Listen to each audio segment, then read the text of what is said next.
Chapter 140. The Prelude to the Plan's Initiation. Well then, I apologize for leaving.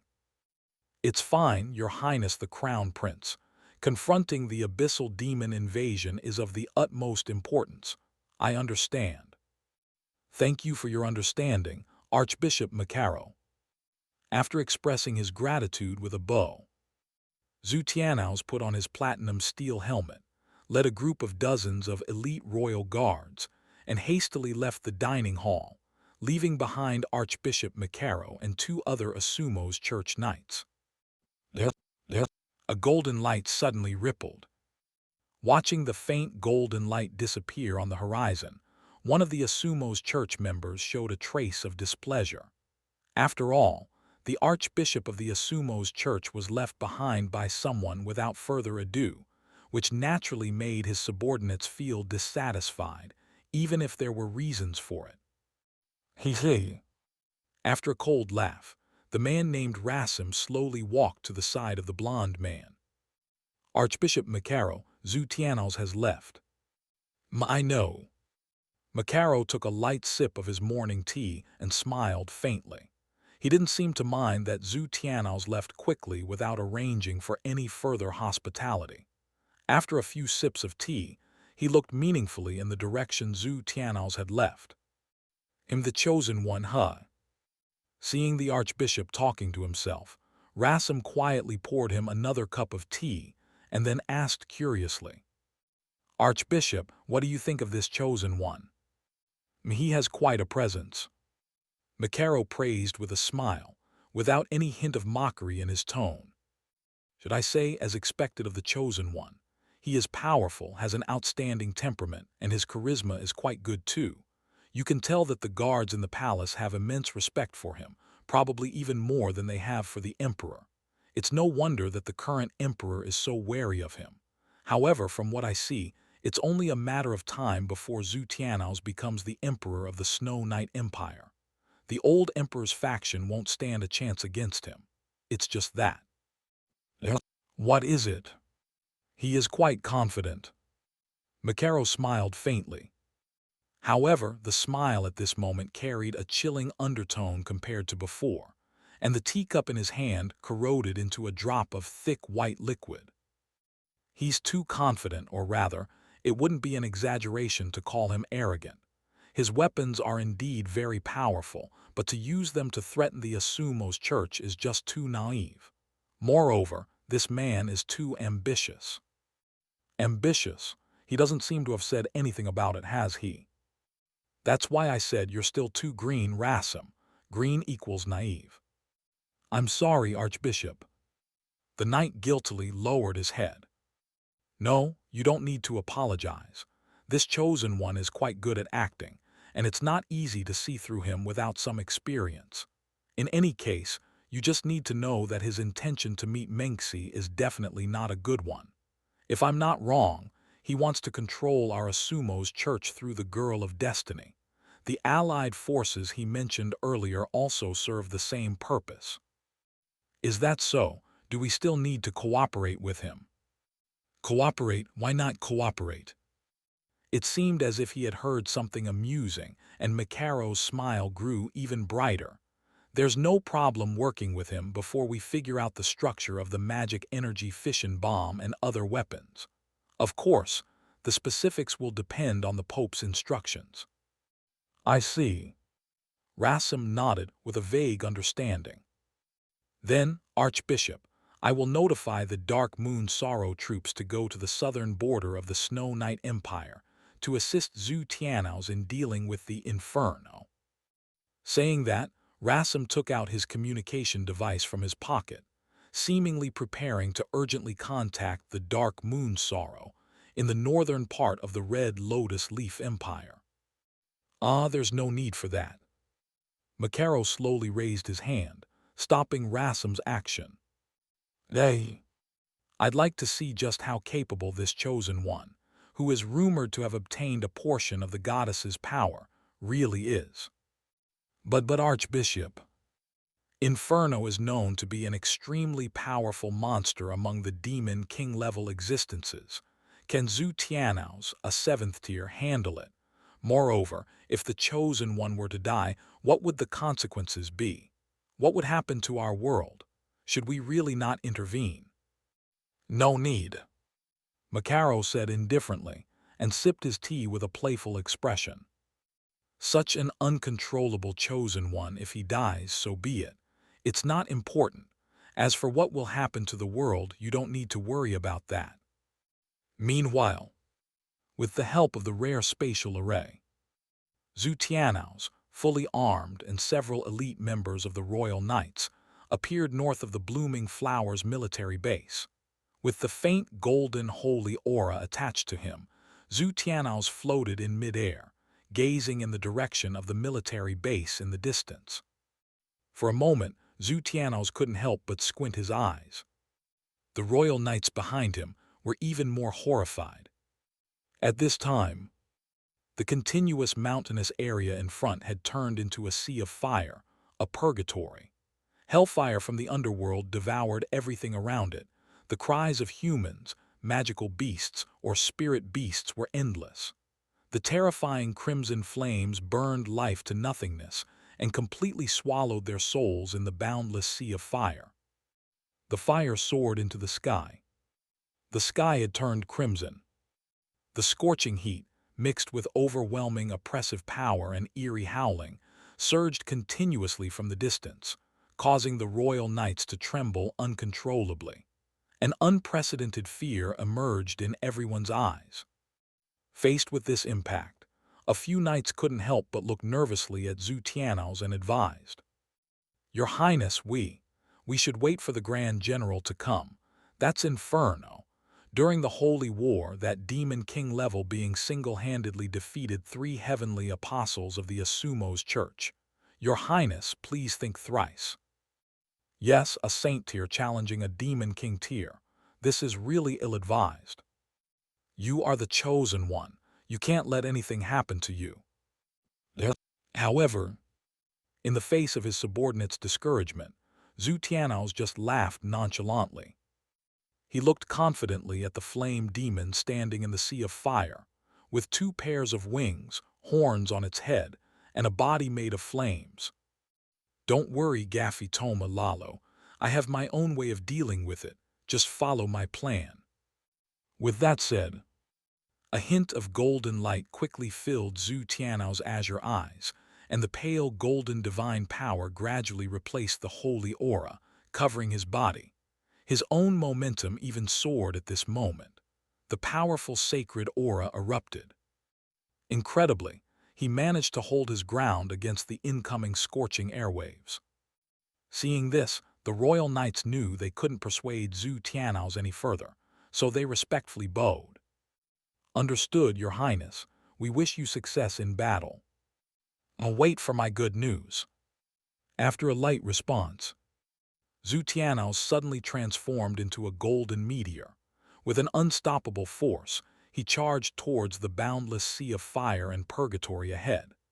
At this moment, there was no trace of anxiety or solemnity in Zhu Tianhao's eyes, only an intense eagerness to try and surging fighting spirit. He Inferno Hu. Such a powerful demon king tier is just perfect for me to test my new moves. Moreover, if I defeat this big guy, I should earn more asterisk points than by conquering those women and rigid knights, right? Thinking of this, a greedy grin appeared on Zhu Tianhao's face. Let me try unlocking 2 restraints first. On the other hand, watching the golden light, filled with murderous intent, rushing toward herself, the demon of the flame catastrophe slowly narrowed its eyes, feeling an inexplicable sense of relief. "Finally, you're here. Just as planned. If you didn't come, I'm afraid I would have to retreat directly. After all, attacking a country's capital without permission would make Mother angry." However, to be honest, feeling the strong divine power emanating from Zhu Tianhao's, Kalina's inner disgust soared. Really, what a disgusting thing. As Kalina's cold killing intent was released, the sea of fire suddenly boiled. As Zhu Tianhao's flew over the sea of fire, wielding the imperial treasure, Snow Emperor sword, focusing all his attention on the flame demon and preparing to launch an attack. An unanticipated crimson pillar of fire suddenly shot up from the ground. Without deviation, it struck right between Zhu Tianhao's legs. Everything was so blurry, so illusory, giving people a feeling of both truth and falsehood. Under such a backdrop, in the middle of the cold winter forest, by the ice spirit lake in a lakeside house, soft moonlight shone through the window and into the girl's boudoir. At this moment, the boudoir was already shrouded in a pink misty atmosphere, and a seductive scene gradually unfolded. On the small bed made of white feathers, two flawless white bodies tightly intertwined as one, with similarly beautiful and soft long hair, slender and delicate limbs, dazzling eyes like gemstones, long eyelashes, straight and delicate noses, and rosy lips. Two stunning beauties lay in the center of the large bed. Sister Yumo, Tilda. After getting the black-haired girl's consent, the silver-haired girl smiled sweetly, and her actions became even more unrestrained. The silver-haired girl's delicate hands and fragrant tongue began an organized and disciplined campaign on the black-haired girl's body, like well-trained soldiers constantly conquering new territory. Each attack made the black-haired girl content shielded. Both body and willpower were approaching their limits. The two enticing and beautiful bodies were intertwined. The only adornments on the two were matching white stockings and black thigh bands. The toes wrapped in white stockings were curled up tightly together, appearing especially tempting Tilda. As time went on, the battle became increasingly intense. The silver-haired girl slowly pulled the stunning black-haired girl with gradient black-to-red hair, who was lying on the bed.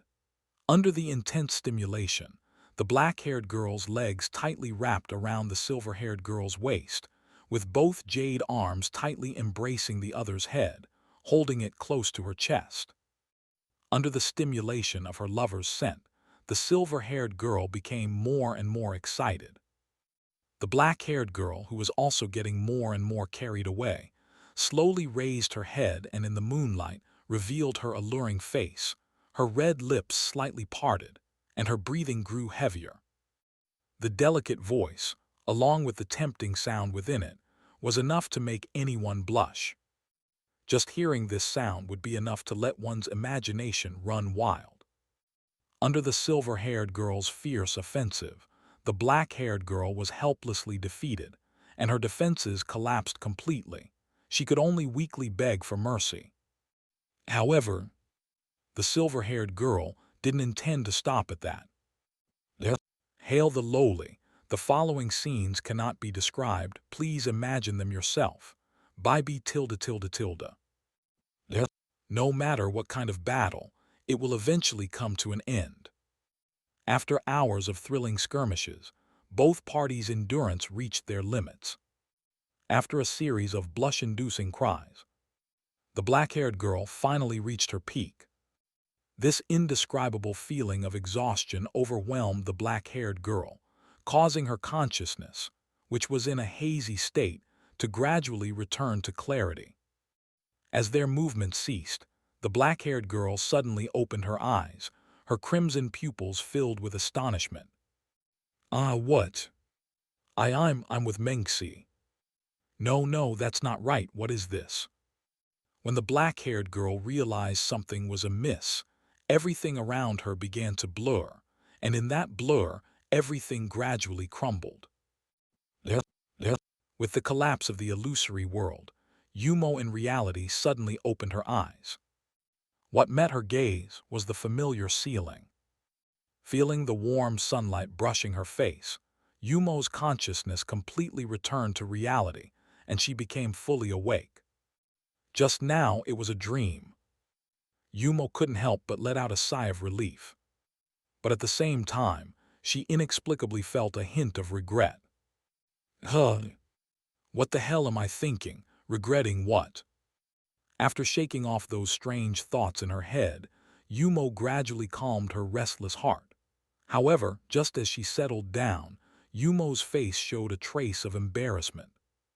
Just now I actually had a lewd dream. What the hell? Originally, as a consciousness entity of the demon temple, Yumo didn't need to sleep since she couldn't feel tired. But recently, because she was always being dragged by Menxi to be a pillow, she had nothing to do at night and could only lie in Menxi's arms. At first, she could pass the time by entering her consciousness space. But when she had thought through everything or finished her tasks, Yumo, who remained in her consciousness space, had nothing to do. Being held by Menxi, she could no longer pass the time by drawing or making sculptures as she had in the past. All she could do was perhaps sleep. And so, after a long absence last night, Yumo allowed her consciousness to fall into a deep sleep. Unexpectedly, that sleep led to a lewd dream. And with Menxi, of all people, what's going on? Could it be that? It was because they had been glued together every day recently. Pondering during the day leads to dreaming at night. Recalling the increasingly intimate gestures Menxi had been showing her lately, Yumo's face turned slightly red. To be honest, faced with such a tempting girl and her overly affectionate gestures, Yumo had indeed been harboring some strange thoughts and wildly embarrassing ideas lately. Thinking about this, Yumo glanced at the stunning girl's sleeping face beside her, feeling somewhat ashamed. She had to admit that Menxi's sleeping face was extremely adorable and beautiful. If she had a camera, Yumo would really like to take a few pictures to keep as a memento. Wait, something's not right. Hold on. Suddenly, Yumo shuddered, her eyebrows furrowing tightly. She seemed to have realized a very serious issue. That is, although everything in the lewd dream was so illusory, there was one thing that was incredibly real. That sensation on her private parts. That indescribable feeling.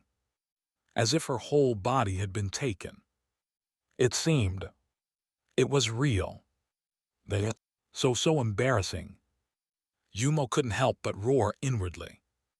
More importantly, she could clearly feel the abnormality on her lacy little underwear. Cautiously reaching out to touch it, Yumo's expression changed drastically, and an unspeakable sense of shame emerged on the young girl's face. I'm doomed. No. I must quickly remove my undergarments in this state. It was already morning, and if Menxi woke up later and noticed the abnormality of my underwear, her dignity and integrity would be utterly lost. After all, this girl had recently taken a liking to changing her clothes for some reason. With that thought, Yumo hurriedly and carefully moved her hands, trying to secretly change her clothes without waking Menxi up. Although she only had to change one item, otherwise, she really wouldn't be able to show her face in front of Menxi in the future. What the heck? Just as she was about to secretly remove her underwear, Yumo suddenly realized an even more serious problem. Menxi's snow-white long legs had already invaded her inner thighs. Now, she couldn't take them off at all. Moreover, if she really removed them now, she wouldn't be able to put on a new pair either. If Menxi were to see a pantyless little girl beside her in the morning, wouldn't that make her even more of a social outcast? It's over. Yumo, on the verge of tears, could only look resentfully at the one tightly embracing her, the root of all her troubles. Why would she call her that? It's because her sleeping posture is so terrible that it's infuriating. She always likes to rub against me when she sleeps. And she even rubs against some sensitive areas from time to time. Like right now, isn't her arm firmly pressing down on my little buns? That's too much. Feeling the constant stimulation from her chest to her brain, the anger in Yumo's deep blue eyes grew more intense. Yumo had almost concluded that the reason she had such a dream was definitely due to this girl's mischief. It's her fault for not being well behaved after falling asleep at night. But is her sleeping posture really that bad? Or is it on purpose? A trace of doubt appeared in Yumo's eyes. However, very soon, Yumo dismissed her own thoughts. The chosen one is such a pure being. She couldn't possibly do such things. Besides, isn't she a girl herself now? There's no reason for her to take advantage of me. After shaking off the unrealistic thoughts in her mind, Yumo couldn't help but furrow her brows once more. Deep down, she began to ponder a very serious question. Come to think of it, could she be considered a building? Although she has taken human form, her true nature is the demon temple after all. In many ways, she's completely different from humans or normal creatures. For example, she doesn't need to excrete, and the food she eats automatically turns into energy. So, the tears she pretended to squeeze out, the saliva in her mouth, the sweat on her delicate body, and that fluid. What are these unconsciously released substances? Logically speaking, a building shouldn't produce such things, right? For a moment, Yumo fell into deep contemplation once again. She had to admit, her transformed body left her puzzled in many ways. However, just as Yumo was deep in thought, the silver-haired girl who appeared to be sound asleep trembled slightly. The next moment, Mengsi, still with her eyes closed, suddenly opened her mouth and bit Yumo's earlobe. This instantly made Yumo shudder as if struck by electricity, bringing her thoughts back to reality, and her pretty face turned as red as a ripe apple at this moment. What is she doing? Looking at the silver-haired girl who had suddenly bitten her, Yumo was at a loss and froze on the spot. A few minutes ago, Mengsi had already woken up. After all, Yumo couldn't help but let out a lovely, imaginative sound after having that dream, and her body twitched inexplicably. Mengsi, who was tightly holding Yumo, could naturally feel the movements of the lovely person in her arms. Coupled with this tempting, imaginative panting, Mengsi's thoughts quickly returned from her dream to reality and became incredibly clear. The reason she didn't speak and continued to pretend to be asleep was mainly because of two things. The first was to avoid embarrassing her sister in her arms. After all, Yumo wouldn't want her to hear such a sound. Since that was the case, she might as well pretend she hadn't heard it, and just secretly record it in her mind as material for teasing later Tilda. The other reason was to observe. Yes, observe. Mengsi was very curious about what Yumo wanted to do, moving around restlessly. Previously, when she had used her as a pillow, Yumo would always remain still until Mengsi woke up. Why did she suddenly wake up today and become so restless? But this uneasy little expression, these attempts to free herself from my embrace, without waking me up, Tilda. Wow, Yumo, you're quite cute, Tilda. Mengsi, who was sensing the girl's movements in her arms and stealing glances from time to time, couldn't help but sigh in her heart. However, after noticing Yumo's specific little movements, Mengsi couldn't help but feel puzzled in her heart. Yumo, what are you doing? Why are you trying to take off your panties? What's going on early in the morning? For a moment, the pretending to sleep Mengsi's face turned slightly red, but more than that, she was confused. Over the past few days, because Yumo was too cute, Mengsi couldn't help but playfully tease her, pretending to be a little girl. Watching Yumo, who was clearly capable of resisting but chose to silently endure it for the sake of hiding her identity, Mengsi always found it very interesting, Tilda. Although she had been teasing Yumo lately, this time, turning Yumo into this state was not Mengsi's intention. In order to better absorb the power of the shadow from Yumo and enhance her own strength, it wasn't enough to simply have Yumo agree to become her pillow. In addition to that, Mengsi wanted to be even closer to Yumo, increasing the contact area between their skin, so that she could more efficiently absorb Yumo's power while she was sleeping. If possible, sometimes Mengxi even wanted to strip off the girl's obstructive clothing completely and press herself against her entirely. However, considering that doing so might scare Yumo away, Mengxi gave up on that plan. But anyway, during this time, Mengxi had been trying to get closer to Yumo, to the point where, after falling asleep, her body subconsciously tightened her embrace around the girl in her arms even more. And as she held her tighter, she inevitably touched some sensitive areas.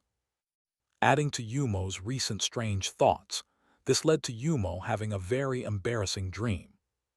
However, Mengxi hadn't realized this yet.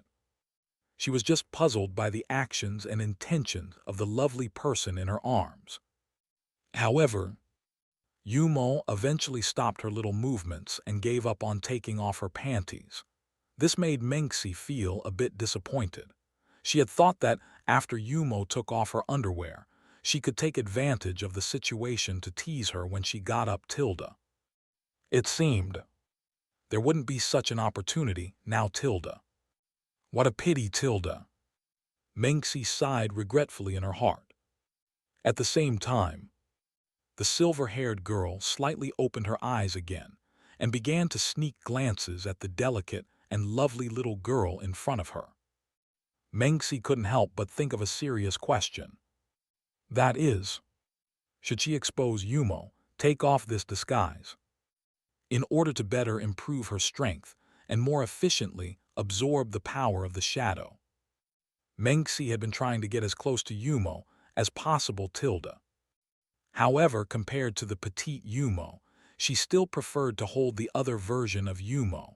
Just like when they were in the cold winter forest, the absorption efficiency was much higher at that time. But if she really exposed Yumo, would her sister run away? After all, from her observations over this period, it seemed that Yumo had a rather thin skin. It wasn't impossible that she would feel embarrassed and slip away after being exposed.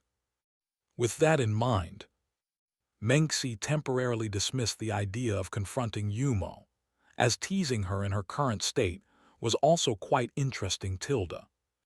Besides, she always felt that absorbing the power of the shadow from the surface of her body wasn't fast enough. If possible, mulling it over, Mengxi's light purple eyes secretly aimed at Yumo's soft, pink lips. The power of the shadow inside should be even more concentrated. In order not to make Yumo feel repulsed, she had to further improve their relationship. Mengxi silently made up her mind. While Mengxi was pondering, Yumo also returned to a calm state and slowly closed her eyes, seemingly starting to think about something. Of course, Mengxi couldn't tell what Yumo was thinking.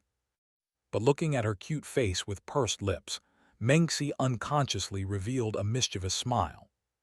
Speaking of which, it wasn't early anymore. It was almost time to get up. Before that, so, with a mischievous smile, Mengxi pretended to be fast asleep, and after rubbing her face against Yumo's, Mengxi suddenly opened her cherry mouth, and a drowsy murmur gradually came out of her ear. Cotton candy. As she spoke, Mengxi took a bite of Yumo's earlobe. Ah. Suddenly having her earlobe bitten and feeling the intense stimulation coming from that area, Yumo couldn't help but shiver and let out a soft moan. Then, the girl turned her head with a blushing face to look at Mengxi.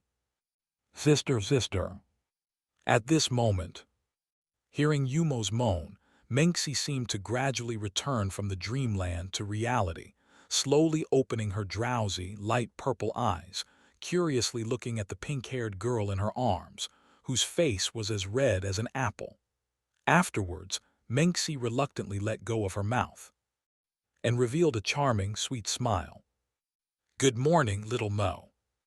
Good morning. So she dreamt about eating candy.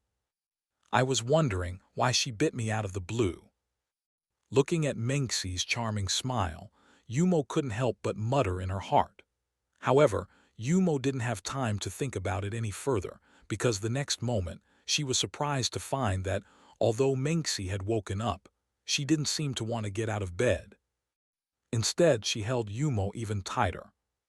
And that wasn't all. Mengxi's long, snow-white legs had already started to rub against her without restraint. There was a strong urge to go even further. At this moment, Yumo panicked. After all, if Mengxi found out about her body's current condition, how would she explain it? Could she say she wet the bed? "Sister, we should get up," Yumo said with a tearful tone. But Mengxi just stuck her tongue out, not caring. "It's fine, let's stay in bed a bit longer, Tilda." Saying that, the silver-haired girl hugged Yumo even tighter, and even gave her a face wash, while Mengxi's thigh pressed even closer to the special area under the sheets. However, just at this critical moment, there was a sudden knock on the bedroom door. "Miss Zia, breakfast is ready, Tilda." This was the voice of Yumo's personal maid, Dora. Hearing this, a hint of displeasure appeared in Mengxi's light purple eyes, her eyebrows furrowed, seemingly dissatisfied with the maid's sudden interruption. Meanwhile, taking advantage of Mengxi's momentary relaxation, Yumo hurriedly broke free from Mengxi's embrace. With a blushing face, she said, Sister, I need to use the bathroom." Saying that, wrapped in the bedsheets, Yumo rushed into the bathroom, leaving Mengxi with a regretful expression, lying on the bed by herself. After Yumo left, Mengxi slowly got up. With a playful expression, she touched her finger to her knee where the girl had left behind. "Oh ho! Just as I thought. Why would Yumo, who has never been to the bathroom before, be in such a hurry, Tilda? So that's how it is, Tilda." At this moment, one of Yumo's darkest secrets was quietly recorded in Mengxi's notebook. In order to preserve her dignity, Yumo hurried into the bathroom, picked up a towel, and secretly cleaned up the remnants of her physiological reaction. "Damn it, how can a building have such a thing?" Yumo couldn't help but complain in her heart. Afterwards, after putting on the new underwear that Blood Butterfly had brought her, Yumo finally let out a sigh of relief. However, when she opened the bathroom door, Yumo realized she had let her guard down too soon. As soon as the door opened, she found 5 beautiful young maids standing at the entrance. Then, with Dora leading the group, they pulled Yumo into a series of grooming and dressing routines without further ado. This left Yumo with a helpless expression on her face. Over the past few days, she had come to understand the cumbersome daily routines of noble ladies. Starting with washing, bathing, changing clothes, and doing hair early in the morning, which made Yumo feel slightly irritated. However, the maids seemed to enjoy it, their faces filled with happy smiles, Tilda. Moreover, at some point, Mengxi had even joined the maids, treating her like a dress-up doll and trying on 7 or 8 different outfits early in the morning. Why does this feel so familiar? Looking at Mengxi beside her, who was excitedly adjusting her dress with a big smile, Yumo couldn't help but think. The reason it felt familiar was mainly that back in the winter forest, she was also so enthusiastic about helping the childlike female lead change clothes. Seeing the beautiful and adorable silver-haired girl wearing all sorts of beautiful outfits, Yumo's heart bloomed with. Also, out of personal interest, Yumo had coaxed Mengxi into wearing some sexy, suggestive outfits, Tilda. Even now, Yumo still had a vivid memory of Mengxi acting cute in a bunny girl outfit.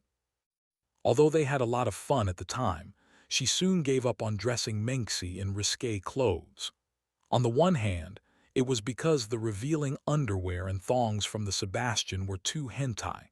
On the other hand, Mengxi's eyes were too innocent. Putting such pure children in those clothes didn't seem quite right. Moreover, every time she held those suggestive outfits, she always felt a chill down her spine. Yumo had a strange premonition that if she really dressed Mengsi in those clothes, they would eventually end up on her instead. So Yumo gave up. Forget it. Let's not talk about things anymore. In any case, the current dress-up scene was strikingly similar to the one in the log house back then. Of course, the biggest difference was that their roles had switched, and she had become the doll at others' disposal. However, she had to admit, Mengsi's aesthetic sense was really good. Looking at the delicate girl in the mirror, Yumo couldn't help but show a sweet smile. At this moment, with the help of Mengsi and Dora, Yumo was dressed in an exquisite pink off-shoulder princess gown. The adorable dress was full of romantic luxury, and the lace trim on the dress gave viewers a sense of graceful beauty with a transparent, hazy appearance. The chiffon skirt's partial visibility wrapped around her white silk-covered legs, tempting the heartstrings. The floral patterns on the skirt seemed to outline a splendid flower garden, with pink roses looking delicate and charming. While showcasing her beauty, it also revealed the unique innocence and purity of a child. Regarding the dressing technique, so much better than mine. Yumo couldn't help but sigh inwardly. However, just as Yumo was slightly distracted by her own beauty in the mirror, Mengsi, with a playful heart, suddenly hugged Yumo's slender neck from behind and pressed her face against Yumo's without any hesitation. Hee, pretty right, little Mo. As if showing off her accomplishment, Mengsi's tone was filled with excitement. In response, Yumo nodded slightly. Yes, it's beautiful. There was not a hint of falsehood in her words. After receiving Yumo's approval, Mengsi's smile on her pretty face became even brighter. She then began to playfully pinch Yumo's face. Though she felt a bit regretful that she couldn't help the young Yumo change her clothes, she still found her face irresistible. She just wondered, would Sister Yumo's real face be as tender as this? Somewhat looking forward to it. On the other hand, as for Mengsi's boldness, Yumo didn't resist and just let Mengsi pinch her face. After all, she had gotten used to being pinched recently. Not only did Mengsi like to pinch her, but the marquis couple and the maids who served her every day also loved to do so. Yumo had come to terms with being treated like a plush ball. However, as she continued to be pinched, Yumo looked at Mengsi beside her with some confusion.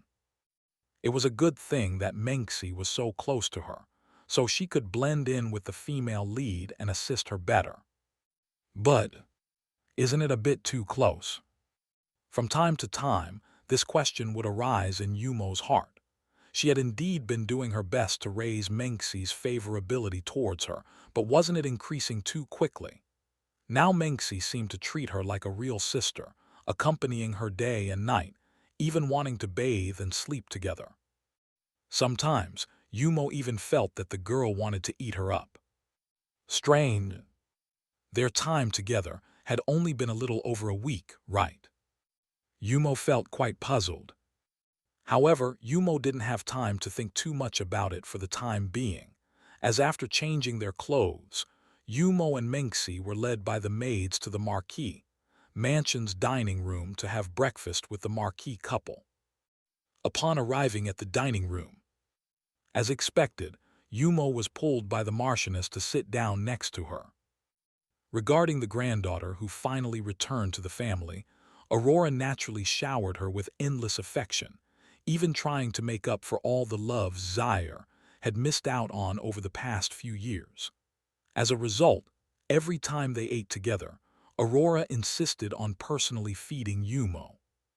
Aside from that, Aurora did her best to satisfy whatever Yumo wanted to eat.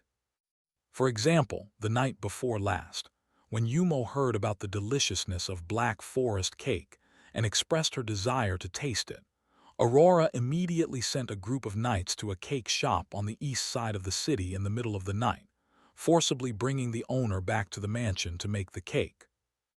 In everyone's eyes, Aurora undoubtedly doted on Yumo, to the point of spoiling her a little. But at this moment in the Marquis's house, no one raised any objections. Almost everyone wanted to make it up to the young lady, who had been missing for many years. After feeding Yumo her juice, Aurora lovingly picked up a napkin and carefully wiped away the food residue from the corners of the pink-haired girl's mouth. "How are you? Are you full, Xiaomo?" Now, to be considerate of Yumo's feelings, Aurora temporarily stopped using the name Zaire and instead called her granddaughter Xiaomo. After all, her granddaughter obviously didn't take well to the name Zaire. Hearing this, Yumo smiled very politely and respectfully. "Yes, I'm full, ma'am." This. Upon hearing Yumo's address, a touch of disappointment appeared in Aurora's violet eyes, but it was soon hidden away. She knew that it would take time to completely dissolve her granddaughter's suspicions about the Marquis's family. Afterward, Aurora showed her gentle and kind smile again, and habitually pinched Yumo's soft little face. "So, as planned, Xiaomo, I'll take you to Count Hoctor's house to attend a tea party. It's a good chance for you to get to know more friends of your age. Some of them you knew before." However, before Yumo could say anything, Mengxi, who was sitting across from her and had already finished eating, slowly put down her teacup and looked at Aurora respectfully. "Lady Aurora, may I accompany her?" "Mengxi, you want to go too?" "Yes, I heard that Count Hoctor's garden is very beautiful, and I would like to see it as well." "Well, if you want to go together, of course you're welcome." However, as soon as Aurora finished speaking, Xiumu, sitting in the main seat, suddenly spoke up. "I'm sorry, Miss Mengxi, but could you come to my office this morning?" Ahem. Faced with Xiumu's sudden words, Mengxi was slightly taken aback, and then showed her trademark polite smile to Xiumu. "May I ask, Marquis Xiumu, what is the matter?" "There's something important I'd like to discuss with you. It's about Zaire. Oh no, it's about Xiaomo." Mengxi. In the garden of Count Hoctor's residence in the western part of Wind City. Noble ladies and young ladies of the north, at the invitation of Countess Hoctor, they gathered in the blue rose garden for their monthly tea party. As the wife of the Marquis, the Lord of the North, Aurora naturally received an invitation. In order to help her granddaughter open up, Aurora thought it would be a good idea to bring Yumo to the event to make some new friends and help her adapt to life in the North as soon as possible. So, while Aurora chatted with other noble ladies, she let Yumo play with children from other families. This idea should be good, right? But Yumo didn't really like it. True, after coming to this world, she had thought about making friends. However, Yumo didn't intend to make friends with these little ones. The gap in their thinking was too big. They couldn't even have a proper conversation. Moreover, these children didn't seem to be very friendly to her either. At this moment, beside the pond in the garden, Yumo, who had wanted to take a walk alone and watch the fish by the pond, was inexplicably surrounded by a group of young girls. What's going on?" Looking at the several children around her, all of whom were about 1.2 meters tall, Yumo couldn't help but reveal a puzzled expression. She had left the crowd to take a walk here, so why did these children come to find her specifically? Is there something you need?" In a polite tone, Yumo asked with confusion. Upon hearing Yumo's words, He, of course, we came to see Miss Zaire. We haven't seen each other for several years, Tilda." Accompanied by a crisp, childlike voice, a little girl stepped out from the crowd. Her aqua-blue hair casually floated on her shoulders, and a pink bow on her head fluttered in the wind. She wore a blue and white noble dress with intricate golden patterns on the hem, an elegant design with exquisite embroidery, and a pair of white embroidered shoes adorned with pearls. A beautiful butterfly knot made of pink silk gauze was tied around her waist. Her beautiful attire, paired with the little girl's not-too-bad appearance, could be considered quite endearing. However, the expression of this cute little girl wasn't very likable at the moment, and her brown eyes were full of mockery. At this moment, under the protection of several other young girls, this child, who was obviously the leader, came prancing up to Yumo and respectfully curtsied. "It's been a long time, Miss Zaire. I wonder how you've been lately." Hearing these sarcastic words, Yumo couldn't help but frown. However, before she could say anything, the surrounding young nobles immediately chimed in with mocking expressions. How could she be doing well? Wasn't she recently captured to be a slave? Yeah, not eating well, not sleeping well. How could she be doing well? No, I think Miss Zaire's skin looks good.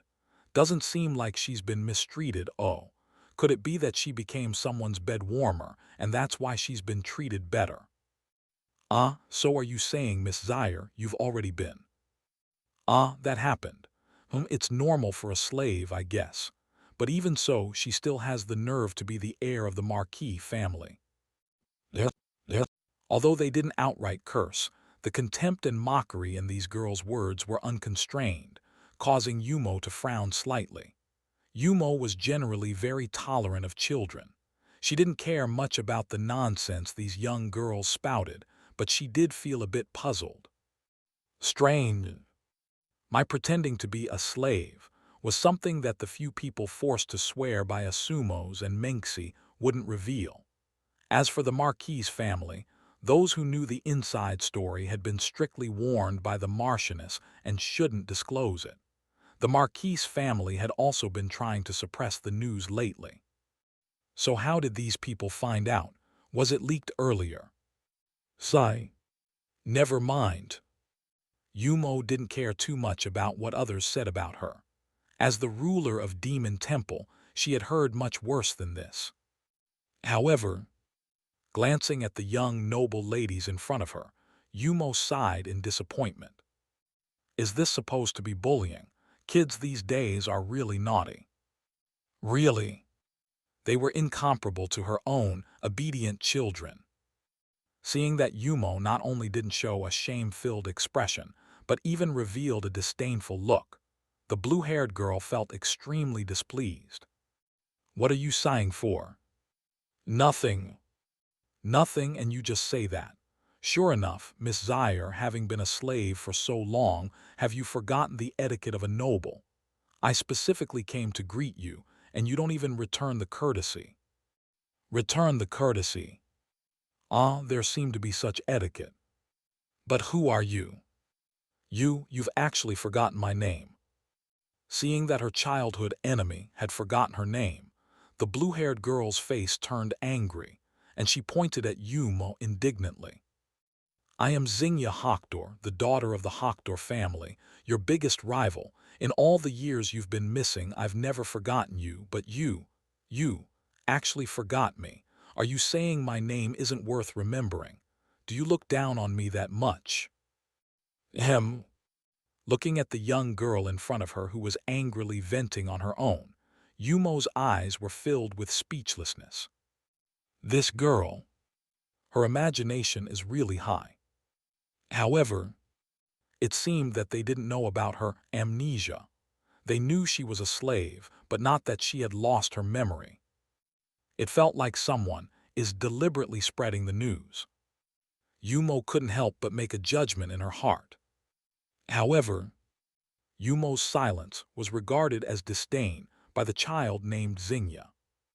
She had said so much, yet the girl in front of her still didn't respond to her. She even looked into the distance. You disrespected me too much. I can't handle more you be. Xingya directly pulled a leash, leading a red hunting dog about 1/2 meter tall.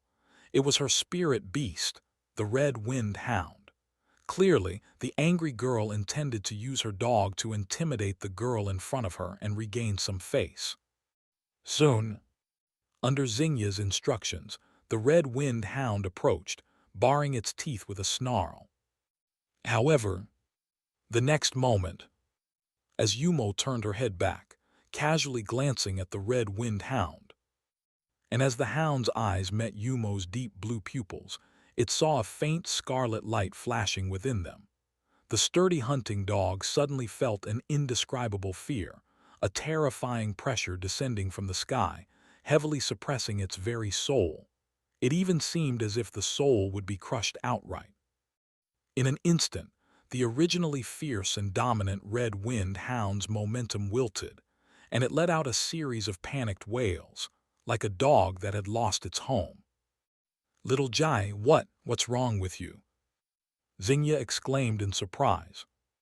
However, before she could figure out why her beloved dog suddenly went berserk, the red-winged hound turned its head and fled straight toward the distance. Hey! Being pulled by the red-winged hound, Xingya accidentally fell into the pond. Splash tilde. In an instant, under the astonished gazes of the young noble ladies, water splashed everywhere. The pond wasn't deep, and Xingya quickly stood up from the water. However, she had now become like a drenched chicken, soaked to the bone and covered in mud. Seeing her plan to teach a lesson fail, and becoming so embarrassed in front of everyone, the highly self-conscious Xingya couldn't control her feelings of grievance and burst into tears with a loud wail. Yumo this. The crying of a child naturally attracted the nearby guards, as well as the noble ladies who were drinking tea not far away. Everyone hurried to the edge of the pond. Xingya's mother, Lady Delina, also jumped into the pond without regard for her own dress and hugged her daughter tightly. "What's wrong, Xingya? Why did you suddenly start crying?" The sobbing Xingya didn't answer Delina's question.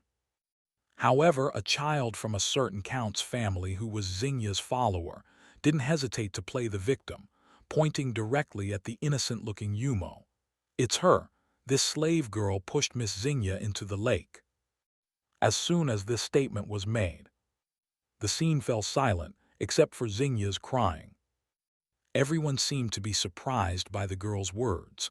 The girl's mother couldn't help but cover her forehead with her hand. Although it was true that the daughter of the Marquis had become a slave, that kind of thing could only be discussed privately. How could it be brought up in front of everyone? And in front of the people from the Marquis's family? Sure enough, the next moment, hearing these words, Aurora slowly walked to the edge of the pond, her sharp gaze locked onto the Count's daughter, and an intimidating aura gradually overflowed from Aurora's body, causing everyone, including Yumo, to feel a sense of fear. "Slave, what nonsense are you talking about?" To defend her granddaughter's honor, Aurora didn't hesitate to stand up. However, at the moment she opened her mouth, an untimely, deep male voice suddenly came from behind the crowd. "Madam, there's no need to be so angry. After all, that young lady didn't say anything wrong. Our Marquis family's heir is indeed a slave, isn't she?" Hearing these mocking words, Aurora clenched her fists, slowly turned her head in anger, and stared at the unwelcome guest behind her. "Benjamin, what nonsense are you talking about?" Upon hearing the word slave, Aurora was very angry. To protect Zaire's reputation, Aurora had long ago issued a strict order in the city to suppress the news of Zaire being a slave. Not many people knew about this, and the people from the Asumo's church and the Black Rose family were willing to cooperate, so the suppression of this news was quite smooth. However, Aurora never expected to hear such a word at the tea party, and it came from the mouth of a count's daughter. If the children knew about it, wouldn't this news have spread widely throughout their territory? It had been completely sealed off before, so why had it suddenly spread so widely now? While angry, Aurora was also puzzled. But as she thought about it, she still stepped forward to defend her granddaughter's honor. If Zaire lost her reputation, It would be difficult to gain the support of others when inheriting the Marquis title. Even if she didn't inherit the title, no one would want to marry Zaire. What nonsense are you talking about? How could you have the nerve to say such baseless things? Lady Alida, how do you educate your children? Aurora angrily looked at one of the ladies. Her mighty aura was released at this moment, combined with Aurora's already powerful personal aura, directly intimidating everyone into silence, unable to speak a word. However, at this quiet moment, an uninvited guest suddenly entered the blue rose garden of the Count Hoctor's residence. This man, who was not afraid of Aurora's authority, spoke with disdain and a mocking tone. The young lady didn't say anything wrong, did she? Our Duke family's heir is indeed a slave, Tilda. Upon hearing this, everyone at the scene held their breath and focused their gaze on the pink-haired man in blue and white military uniform. Even Yumo curiously looked at this man. This man was the original heir of the Marquis family. Benjamin. Benjamin, who had always been obedient to Aurora, openly contradicted her words at this moment, which truly astonished everyone. A trace of anger appeared on Aurora's face. Benjamin, what nonsense are you talking about? No, no, madam. I'm not talking nonsense, Tilda. Everything I said is true. With that, Benjamin looked at the surrounding people with great arrogance. Ladies and young ladies, I, Benjamin, am not talking nonsense. Our Marquis family's heir has long been tainted and is not qualified to be an heir. She is just a slave. If you don't believe me, look at her ankle. Oh, wait, there's a bandage on her ankle now, right? That's not some so-called cover for burns. This bandage is to hide the slave tattoo left on her skin by the iron branding. After speaking with righteous indignation, Benjamin fixed his gaze on the little girl protected behind Aurora. Miss Zaire, I wonder if you dare to remove the bandage and let everyone see. As soon as these words were spoken, everyone's eyes unconsciously focused on Yumo's ankle. Although they hadn't seen the slave emblem yet, the previous rumors, Benjamin's serious words, and the strange expression on Lady Aurora's face had already convinced them of Yumo's identity, and their gazes gradually became more complicated. Seeing this scene, Aurora clenched her fists in anger. Benjamin, what is your intention? My intention? I just want to reveal the truth to everyone. You deceive the people by allowing an impure person who has been a slave to inherit the territory. This is bound to bring divine punishment. Not fearing Aurora's pressure, Benjamin fiercely pointed his finger at Aurora's brow. At the same time, his gaze mercilessly cut into Yumo like a sharp knife. And you, don't think you, a slave, can inherit the Marquis family. Yumo, I don't want to inherit it either. Yumo silently complained in her heart. However, before Yumo could say anything, a cold, murderous aura burst from Aurora's eyes. So you spread this news and the rumors. What if I did? Benjamin admitted without hesitation. Why would you do that? Zaire is your cousin. How could you treat her like this? She's not my cousin. She's just an impostor. What nonsense are you talking about? I'm not talking nonsense. She's not Zaire. She's just someone who looks similar. Benjamin, the guardian beast, has already verified her identity. She is Zaire. Who knows how she deceived the guardian beast? If it's Zaire, she must be dead already. It's impossible for her to be alive. Benjamin shouted with a hoarse voice. His originally handsome face became increasingly distorted as he screamed. I can't believe what you're saying. Aurora, who had long regarded Yumo as her granddaughter, naturally couldn't believe Benjamin's words. Have you? Benjamin snorted coldly. Whether you believe it or not is irrelevant. You'll understand soon enough. Anyway, I won't let such a dirty girl with an unknown origin take away the title that belongs to me. I've been striving for this title for 10 years. I won't allow anyone to steal this position. You. Watching the hysterical man, Aurora couldn't help but squint her eyes. Clearly, today's Benjamin, who was completely different from his usual behavior and seemed somewhat mad, made Aurora feel particularly unfamiliar, and the anger in her heart reached the breaking point. You failed the strength assessment twice. How could we possibly entrust this position to you? I don't need you to give it to me. What do you mean by that? As long as you old nuisances are all dead, the title will naturally be mine.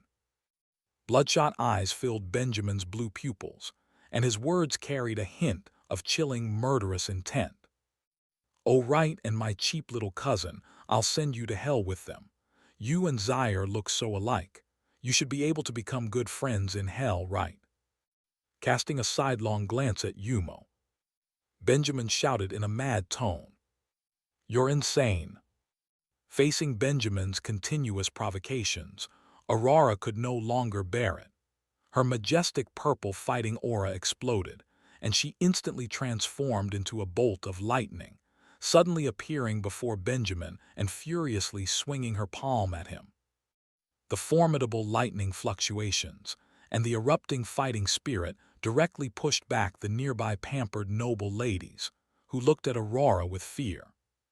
However, in the next instant, under the astonished gazes of everyone, just as Aurora's palm was about to hit Benjamin's face and wake the somewhat mad man, the white-armored knight behind him suddenly blinked and stood in front of Benjamin with extraordinary speed. He abruptly raised his hand and grabbed Aurora's wrist, forcibly stopping her attack. The white light surging around the knight violently collided with Aurora's lightning attribute fighting spirit, creating a standoff.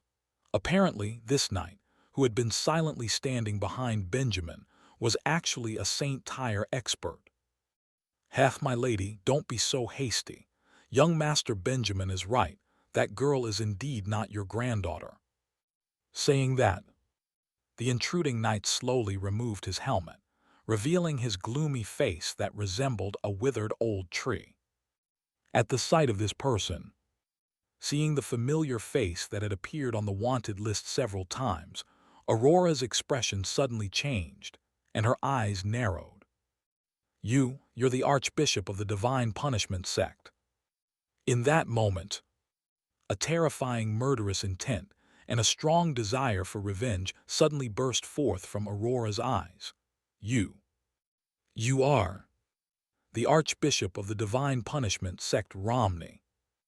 Damn it! Recognizing the identity of the man with such a gloomy face in an instant, Aurora felt a shiver running through her body. When dealing with Benjamin earlier, Aurora merely intended to subdue him. However, when facing the Archbishop of the Divine Punishment sect, Aurora immediately gave up any intention of holding back. Her eyes narrowed abruptly, and the terrifying thunderous aura suddenly enveloped her right fist. Her killing intent for this extremely dangerous madman was fully unleashed without reservation. More importantly, Romney. It was this man who had brutally killed her son and daughter. He was the one she had been seeking for years, the target of her vengeance. In the next moment, without further ado, surrounded by an overwhelming killing intent, Aurora swung her iron fist with the force of a thunderbolt, striking fiercely at Romney's head. Facing Aurora's attack, the man called Romney revealed a chilling smile. My lady's welcome is truly warm. Laughing wildly, Romney waved his left fist fearlessly. A white energy full of oppressive aura and a bizarre corrosive smell clung to Romney's left fist. Boom! With a deafening explosion, their iron fists violently collided, purple and white energy fiercely intertwined, creating astonishing shockwaves. In an instant, the surrounding noble ladies and children, including Benjamin, were blown dozens of meters away by the aftershocks of this burst of power. Of course, Yumo also pretended to fly away. I flew tilde tilde tilde. At this moment, having focused all her attention on observing Romney, Yumo seemed to neglect the dedication of an actress. Unconsciously, her words carried a hint of flattery. Fortunately, everyone around was focused on self-preservation and didn't notice anything unusual about Yumo. After the energy clash, the surrounding blue rose garden had lost its previous beauty, becoming a complete mess. The noble sons and daughters, including Lady Alida and Xingya, were all lying in disarray in the distance. Under normal circumstances, the aftershocks generated by the clashes between saint-level powerhouses could cause serious damage to these ordinary people with little strength. However, these noble ladies and children generally had protective magic scrolls, which could be activated when necessary to ensure their safety. This prevented large-scale casualties, but after being baptized by the shockwave, these delicate women and children were instantly frightened, standing dumbfounded in their tracks, crying and looking at Aurora in terror. After the energy clash, the raging purple thunderlight was ultimately suppressed by the gloomy white light. After breaking free from Romney's restraint, Aurora leaped backward, putting distance between her and the Archbishop. Glancing at her right hand, blood continuously flowed down. Aurora couldn't help but bite her lip, her eyes full of unwillingness. This confrontation was undoubtedly her defeat. Not only was her aura suppressed, but her right arm also suffered significant damage during the power collision. In contrast, Romney, not far away, had no wounds on his body. He was pushed back several meters but still had that nonchalant and chilling smile on his face.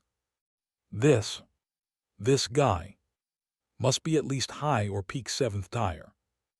Realizing this, Aurora's uneasiness soared and her gaze locked onto Benjamin.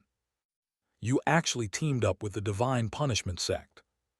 Hearing these words, Benjamin, who crawled out of the bushes, stood up without any guilt and looked at Aurora, laughing manically. Heh heh, so what if we teamed up? As long as I can become a marquis and no longer have to act according to your whims, it's all good.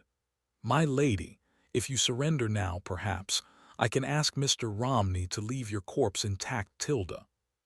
Upon hearing this, Aurora narrowed her eyes slightly. Keep dreaming. Feeling the cold, killing intent constantly erupting from Aurora's eyes, Benjamin couldn't help but retreat. Although he had the support of the Divine Punishment sect's expert, his fear of Aurora over the years remained strong. Swallowing, Benjamin sneered at the brown-haired man, who was taking off his white armor. Mr. Romney, I'll leave the rest to you. Kill her however you like. Heh heh, that was my plan all along. After removing the cumbersome armor and revealing the black clothes bearing the Divine Punishment sect's emblem, Romney's pupils suddenly flashed a sinister white cold light. An overwhelming killing intent enveloped everyone present, like the wailing of ghosts. Many children and women with weaker mental fortitude were shocked and fainted on the spot. The cold, murderous aura, like a sharp blade, constantly stabbed at Aurora, making the pressure within her heart intensify even more. This man is indeed dangerous. At the same time, such a massive energy impact naturally attracted the attention of the Count's guards. In an instant, nearly 100 guards and members of the Snowstorm Knights rushed into the garden, surrounding Romney and Benjamin. Everyone immediately drew their weapons, vigilantly watching the surrounded brown-haired gloomy man. Seeing reinforcements arrive, Aurora breathed a sigh of relief. Immediately after, the Marquise signaled a deputy officer of the Snowstorm Knights beside her with her eyes. Quickly take the ladies and children away from here and protect Zaire. Understood, my lady.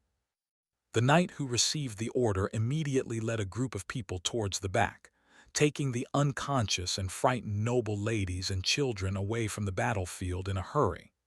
Likewise, Yumo, who originally wanted to watch for a while, was forcibly pulled away by the knight, leaving her with a hint of regret.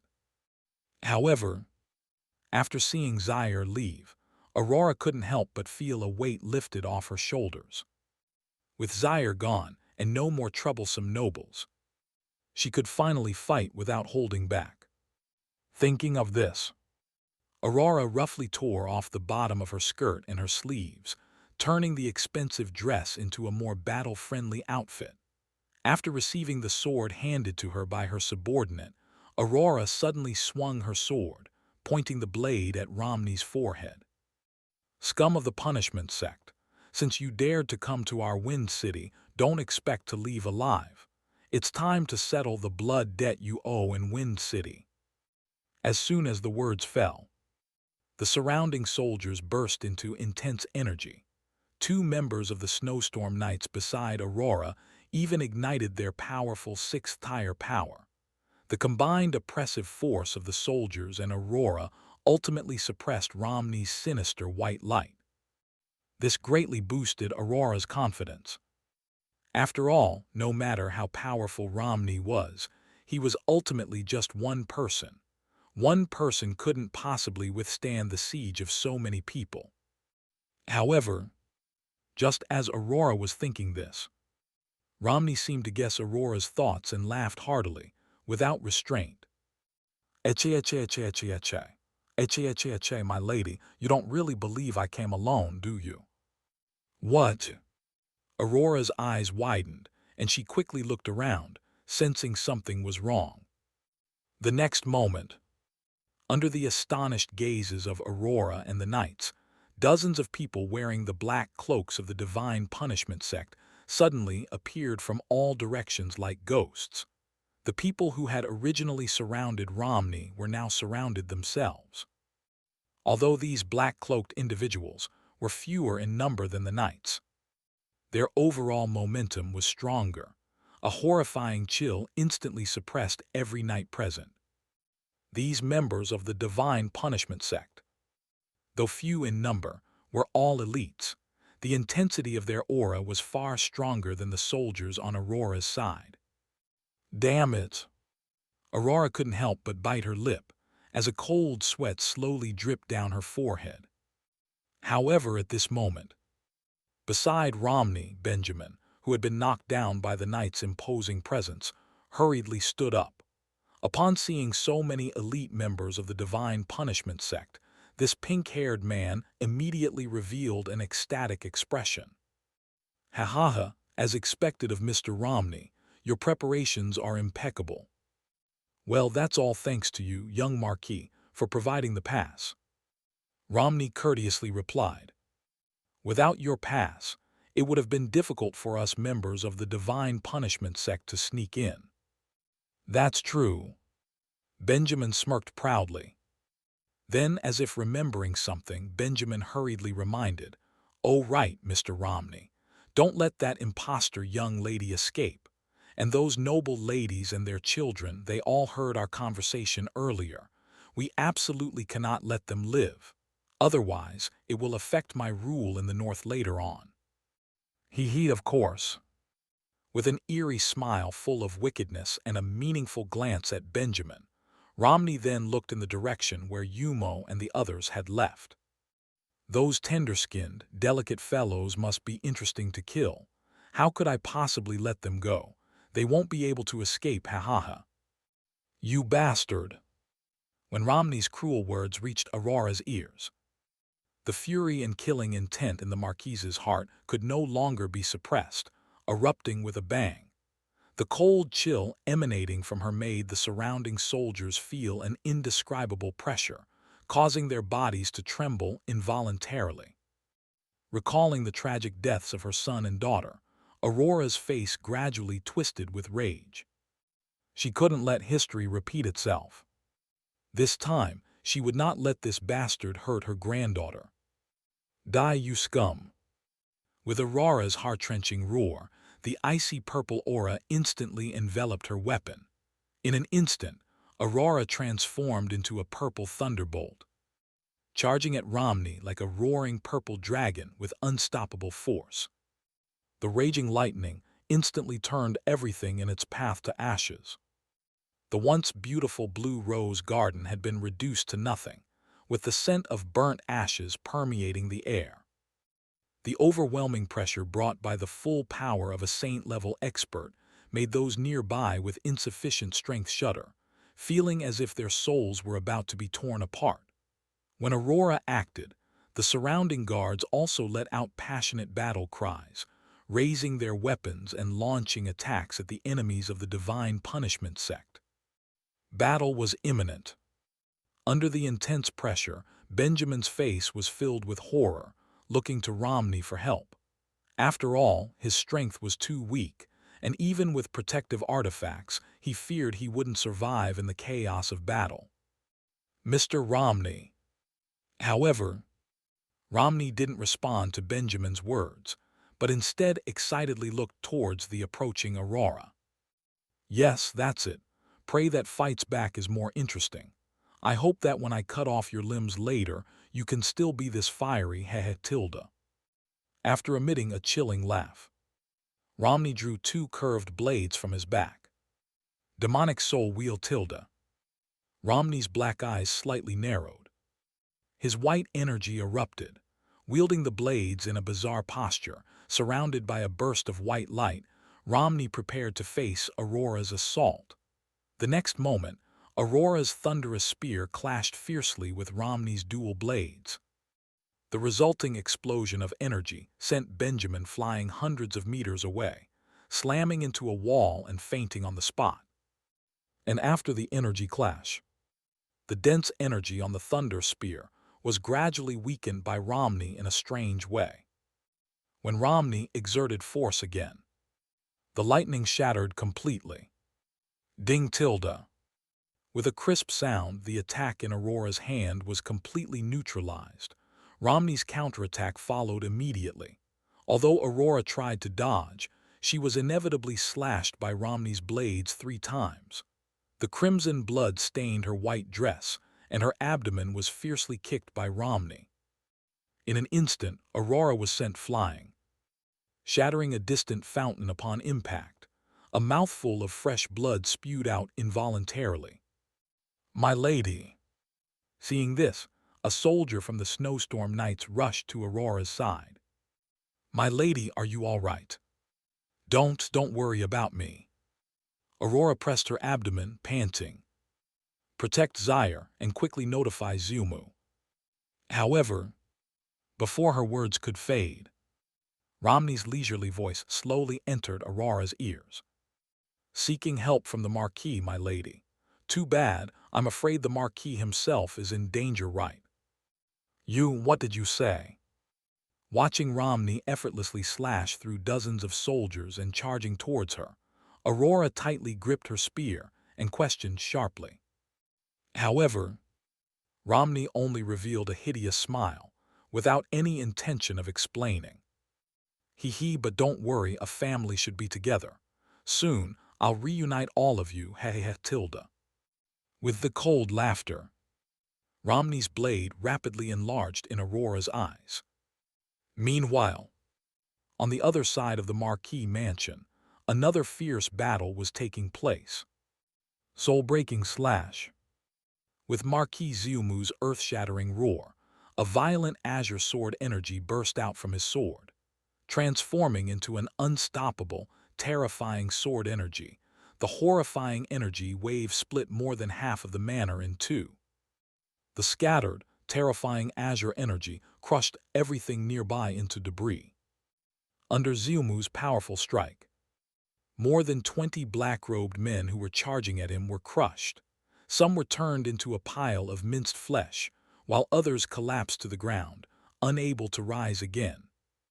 After dealing with the enemy in front of him, Marquis Zumu quickly turned his head towards the beautiful silver-haired girl not far behind him.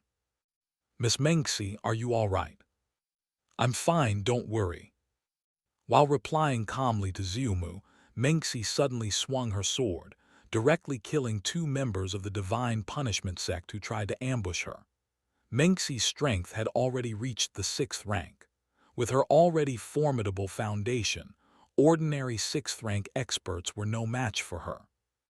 "I'm sorry, Miss Mengsi. for involving you as bait with me. It's nothing. Actually, these people were targeting me in the first place.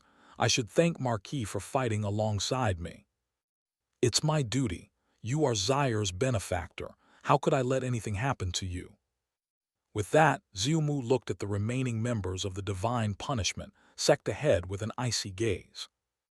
Under the scrutinizing gaze of Xiumu, filled with the intent to kill, and feeling the powerful sword aura emanating from the Marquis, these members of the Divine Punishment sect showed no fear. Instead, they sharpened their weapons, preparing to launch another attack. Damn heretics! Catching a glimpse of the devastated battlefield around him, Xiumu cursed inwardly. At the same time, his gaze involuntarily drifted towards the main residence of the Marquis mansion in the distance. He wondered, had they escaped? Here, they naturally referred to the servants of the Marquis mansion. While Xiumu and Mengxi attracted the attention of the fanatical heretics, the powerless servants began to evacuate the Marquis mansion under the escort of Audite and some soldiers. Under normal circumstances, the Marquis mansion's defense was very strong. Even facing a large-scale invasion like today, they could cope. However, recently, a large number of Blizzard Knights were sent to the front line by Xiumu to reinforce the defense. The mansion's defense had not yet been replenished, leaving it somewhat vulnerable. More importantly, half of the remaining guards became poisoned or suffered from various abnormal conditions, losing their combat ability. This made the battle so passive. Recalling the previous scenes, Xiumu couldn't help clenching his fists, his anger uncontrollably bursting from his eyes. The guards of the Marquis mansion mysteriously poisoned. Without a doubt, someone inside must have done it. And the person who would do such a thing. Xiumu couldn't help but think of Benjamin's face. After all, his recent behavior had been truly unusual. At the same time, the fact that so many Divine Punishment sect members appeared in Wind City meant there must be insiders in the city. Moreover, this insider must have a high status, with the ability to issue a large number of communication certificates. Only a handful of people could do this. Thinking of this, Xiumu was almost certain of who the traitor was. However, Xiumu still felt disbelief. After all, Benjamin had lived with them for over a decade, and he had raised him, and now he's colluding with the Divine Punishment sect. It's true. What a wolf-hearted, ungrateful wretch. He should never have given him the authority to guard the city. After kicking a Divine Punishment sect member away, Xiumu cursed inwardly. However, just as he was cursing, a terrifying power suddenly invaded Xiumu's senses, making this experienced warrior reveal an extremely solemn expression, his body even involuntarily trembling slightly. The reason was simple: this aura was too cold, filled with a strong smell of blood. More importantly, this aura was extremely powerful, so powerful that it chilled him to the bone. Gripping his sword hilt, Xiumu nervously looked behind him. At this moment, a handsome young man with dark green hair and hands resting behind his waist had already appeared behind Xiumu, smiling. And judging from the intensity of the aura emanating from him, this mysterious man was undoubtedly an 8th rank. Greetings, Marquis Xiumu and Lady Mengxi, a handsome man with dark green long hair. He had a slender figure, a handsome and refined face, and his eyes were filled with seemingly harmless good intentions. However, this good-looking man gave Xiumu an indescribable chill.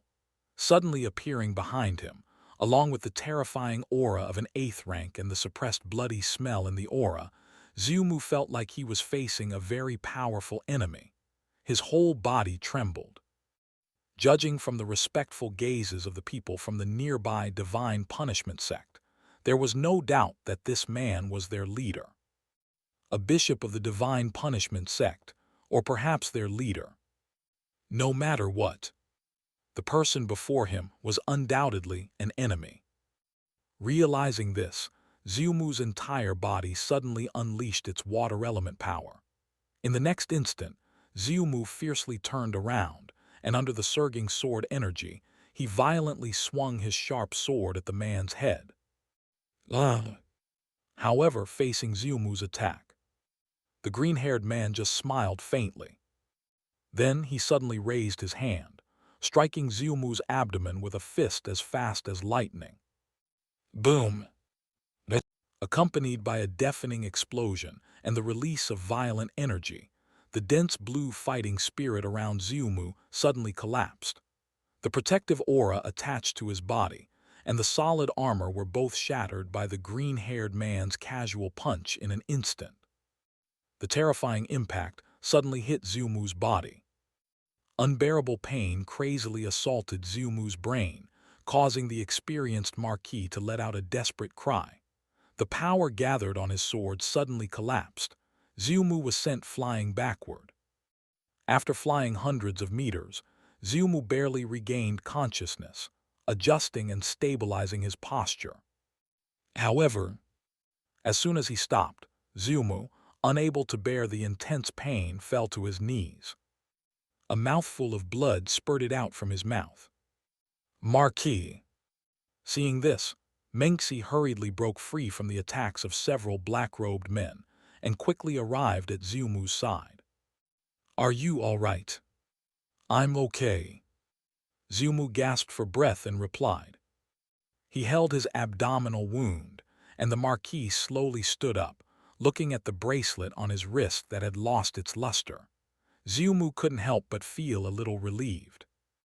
If it weren't for the sanctuary magic Abyssal crystal position shield stored in the bracelet, I would have probably lost my ability to move after that strike. Is this the power of an 8th rank? Truly terrifying. However, this means that the magic bracelet is now useless. If I were to be hit by this guy again, I might be completely out of luck. Gripping the sword tightly, Xiumu raised his head, looking cautiously at the green-haired man. "Who are you and what do you want?" Facing Xiumu, who had gotten back on his feet, a look of surprise gradually appeared on the calm face of the green-haired man. It seemed that he hadn't expected Xiumu to stand up and face him again. You see, his strike just now would have been enough to cripple any 7th tier, yet this guy could still get up. Could it be the light just now? Thinking of this, the green-haired man's gaze shifted to Xiumu's bracelet, and he narrowed his eyes slightly. A bracelet storing sanctuary magic. No wonder it's such a rare item. Benjamin, that guy. The information provided was still insufficient. Oh well, it doesn't matter. The green-haired man smirked coldly. He didn't continue to attack, but rather, with noble etiquette, bowed to Xiumu and Menxi. "I apologize for not introducing myself. I am the leader of the Divine Punishment Sect, Wilt Sislov. I'm pleased to meet you, Marquis Xiumu, and dear Mischosen One Tilda." As he spoke, the green-haired man's cold and fanatical gaze suddenly locked onto Menxi, causing her to shiver uncontrollably. Disgusting. Menxi gave Wilt a disdainful look without hesitation. As for this, Wilt seemed to not care at all and waved his hand dismissively. He then cast a playful glance at Xiumu and Menxi. "To be honest, I must thank you both. Well, because you two are together, it's made things much easier for me. This way, I don't have to go looking for more people. I can just sacrifice you two directly to the demon lord Tilda." With a slight smile, a gruesome and chilling grin slowly spread across Wilt's mouth. In the next instant, upon hearing these words, the surrounding members of the Divine Punishment Sect who had been surrounding Xiumu and Menxi felt a shiver and quickly retreated. And just as they were retreating, an overwhelming surge of demonic power erupted from Wilt's body like a volcanic explosion. The dark green magic, like the howling Grim Reaper, brought an endless breath of death that instantly swept over the entire Wind City. Even the citizens on the edge of the city felt a horrifying, soul-deep pressure at this moment. If it was like this at the edge, then the Marquis's mansion, which was at the center of Wilt's power, was suddenly bombarded with an unprecedented powerful aura. Buildings collapsed with a bang, plants withered under the wave of death, and even some divine punishment sect members who failed to escape in time were knocked unconscious by the explosion of Wilt's aura. The entire Duke's mansion had become a living hell, filled with a decaying aura of death. Even Xiumu and Mengxi were forced to kneel on the ground due to the immense pressure, desperately mobilizing their power to resist the corrosive atmosphere around them. In this state, facing Wilt's absolute suppression, Xiumu and Mengxi seemed to have no chance of winning. "Give up, and maybe I'll let you die a little quicker." "Keep dreaming." Xiumu unhesitatingly rejected Wilt's proposal. "Well then, there's no other way." As he spoke, a giant blood-red scythe made of black steel emerged from Wilt's summoning array. Under normal circumstances, Wilt wouldn't need to be so serious to deal with a saint and sixth-tier experts. But to make up for the shame brought by the failure of his subordinates last time, he had to complete his mission this time. He could not disappoint the child of the Demon Lord, nor the Demon Lord. The Marquis family, which opposed the abyssal demons, must fall. The chosen one, who posed a threat to the Demon Lord, must die.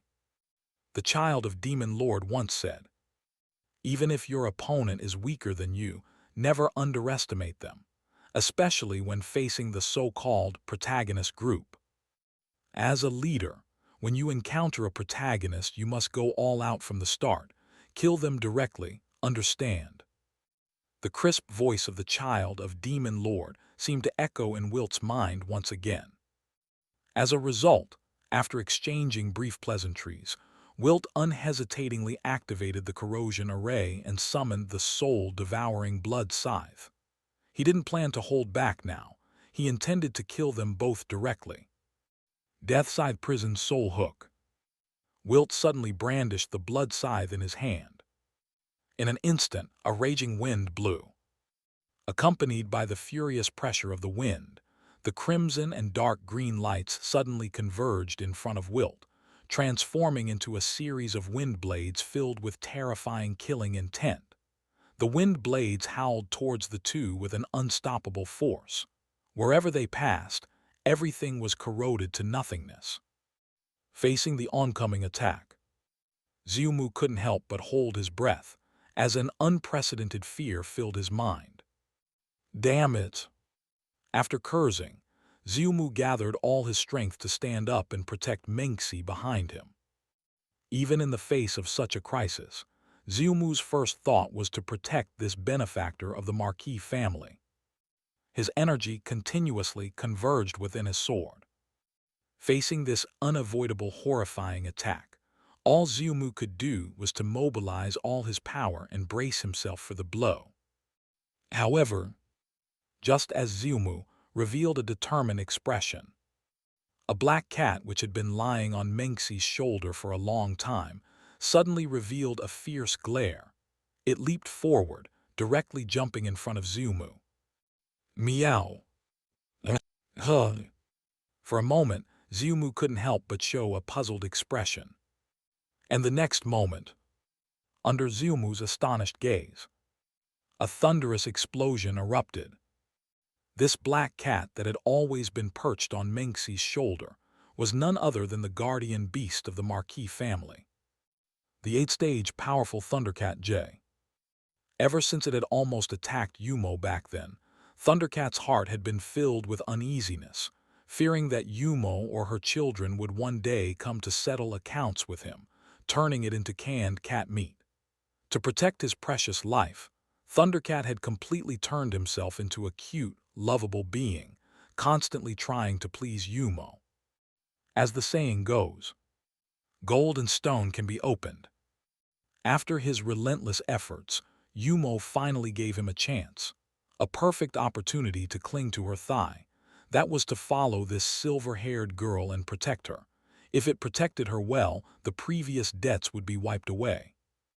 And so, overwhelmed with joy, Thundercat transformed into a little black cat and silently followed Minxie, making her safety its top priority. However, this task wasn't easy either. According to Yumo, protection had its limits. Minxie had to deal with enemies she could handle herself. Only when facing an overwhelmingly powerful existence could it lend a hand. Seeing Wilt's brazen attack on Minxie, feeling the terrifying power contained within the wind blades of death, Thundercat determined. Now was the time to take action. The moment to show my worth had arrived. Watch me, Lord Yumo. This old cat is useful too, meow-woo-wah.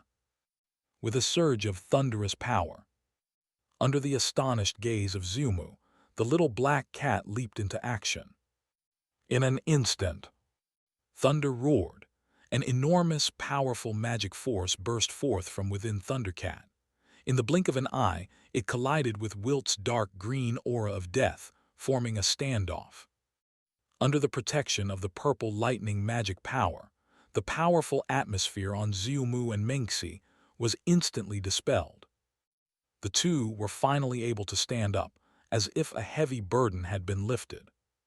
Then, facing the oncoming wind blades, Thundercat's body rapidly expanded. Amidst the majestic roars of fierce beasts, the black cat transformed into a nearly 10-meter-tall, muscular, thunderous beast covered in cool purple tattoos. The next moment, a powerful thunderous aura suddenly converged in its mouth. Thunder cannon. Lightning exploded. A purple beam burst forth, directly colliding with Wilt's deadly wind blades. Boom! Accompanied by a ground-shaking explosion, the dark green light and the purple lightning fiercely collided with each other. An indescribable, terrifying shockwave erupted. The terrifying aftermath turned everything around into nothingness, leaving the once majestic Marquee Manor in ruins, with only a scorched land remaining. However, under the protection of Thundercat's power, Zumu and Minxie were not affected much. As the collision unfolded, the purple lightning and the dark green wind blades rapidly dissipated. Eventually, the two terrifying moves completely canceled each other out. Seeing his attack neutralized, Wilt's expression remained calm, silently looking at the giant thunder beast that appeared in front of Zumu and Minxie. Oh, so this is Thundercat. Wilt narrowed his eyes slightly. As Benjamin's partner, how could Wilt not know about Thundercat? To annihilate the Marquee family and help Benjamin ascend to power, confronting this guardian beast was just a matter of time. The only thing that surprised Wilt was that this guardian beast was actually protecting the girl of destiny. The guardian beast of the Marquee family, transformed into a little black cat, acting cute in front of the girl of destiny, and protecting her. What's going on? It must be said that this puzzled Wilt. While Wilt pondered, Zumu slowly got up and looked at the giant thunder beast that protected him. Guardian beast, please be careful. To Zumu's words, Thundercat merely glanced at him with a corner of its eye and continued to focus all its attention on Wilt. Seeing the guardian beast so vigilant, Zumu's heart became even more solemn, gripping his sword tightly and cautiously watching the green-haired man. Under normal circumstances, Thundercat, possessing lightning magic power, would certainly have more destructive power than Wilt's wind attribute. At the same time, the magic power contained within a magical beast's body is much denser than that of a human of the same level. Yet under such circumstances, Wilt could still directly counter Thundercat's thunder cannon. This demonstrated his strength. Even with the guardian beast's help, it might not be possible to defeat this unfathomable leader of the divine punishment sect. Furthermore, there were many divine punishment sect members in the city. It's a bit tricky, but... Slowly looking up at the sky, Xiumu's face relaxed a bit. They came back pretty quickly. Seeing Xiumu's expression, Mengxi couldn't help but look up curiously at the horizon. The next instant, Mengxi's beautiful light purple eyes suddenly shrank, revealing a slightly surprised expression. What's that? At this moment, in the sky, countless black figures rapidly enlarged in Xiumu's field of vision. Those were more than 100 elite members of the Blizzard Knights.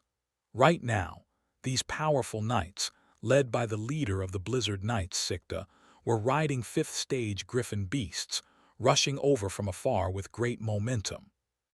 At the same time, countless knights and the guards within the nearby fortress were also riding their war horses, charging toward them with great momentum from a distance. The formidable military power seemed to envelop the entire Wind City, causing the Divine Punishment Sect members inside to be slightly startled. Even Wilt, after sensing the approaching powerful momentum, couldn't help but slowly turn his head to look at the distant city walls. Ever since the Marquis Mansion was attacked in the first wave, Xiumu had noticed that something was amiss. The Divine Punishment Sect had always operated in the shadows, yet this time they dared to launch such a brazen attack on them. The scale of this attack must be massive, and it might even involve many high-level experts. With this in mind, Xiumu immediately used a secret code to inform the army stationed near the border. He ordered them to mobilize their troops and return to the city as quickly as possible. His home had been stolen. Hurry up and come back. As the army returned, the balance of power in the city would inevitably tilt. The number of Divine Punishment Sect members entering Wind City was ultimately limited. As long as the army could join the fight, controlling these people would be a matter of time. By then, if they could cooperate with the Guardian Beast, they might be able to defeat the leader of the Divine Punishment Sect.